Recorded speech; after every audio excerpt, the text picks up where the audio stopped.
an astronaut in space.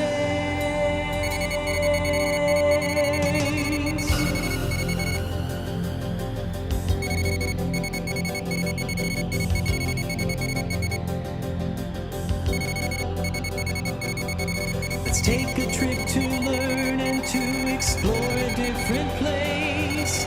Let's float on zero G on our mission to... So when you were aboard the International Space Station, how much interaction did you have with astronauts of foreign nations, and was that interesting for you?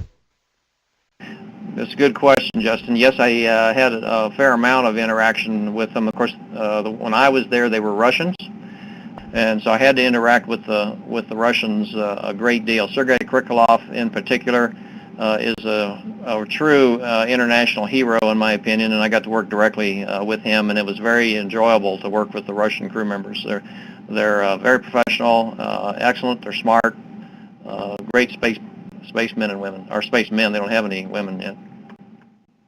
What is the coolest thing you've done in space? The absolute coolest is going outside the space vehicle on an EVA. EVA stands for extravehicular activity. This is doing an EVA right here. These two guys are out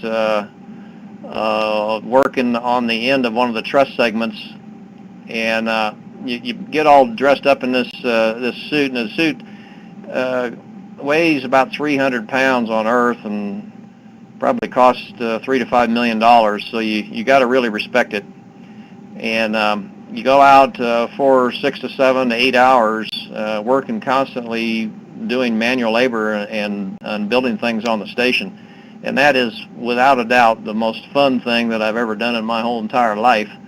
And the view there that you see when you're out there looking just through the face shield that is very, very thin is even better than this picture.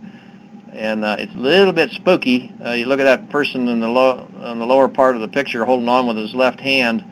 There's over 200 miles of nothing between him and the ground, and so that can be a little spooky. And then ended up with this really cool picture taken of me by that person right there, who is Heidi Piper.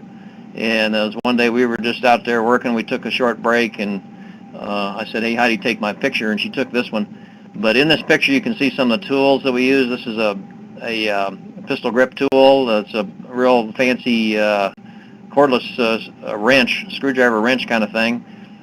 This is a small tether we use for body stabilization, and this is a larger semi-rigid tether that we use for body stabilization.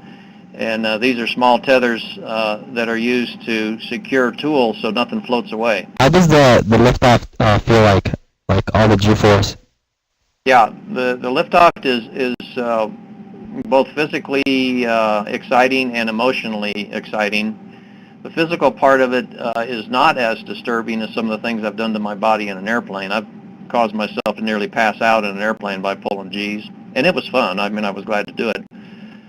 You're laying on your back in the shuttle for launch, just like this, and the G-force is right through the chest, just like this. I know you guys are doing vector analysis and vector studies in physics and in math.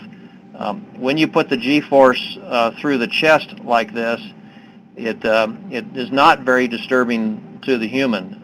You can sustain up to probably 20 Gs. A catapult shot in the Navy is about that strong.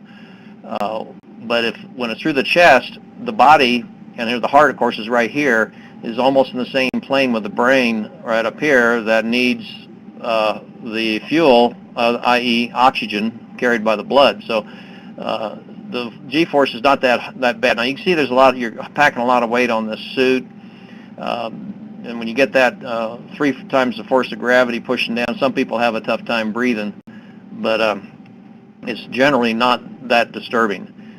The shuttle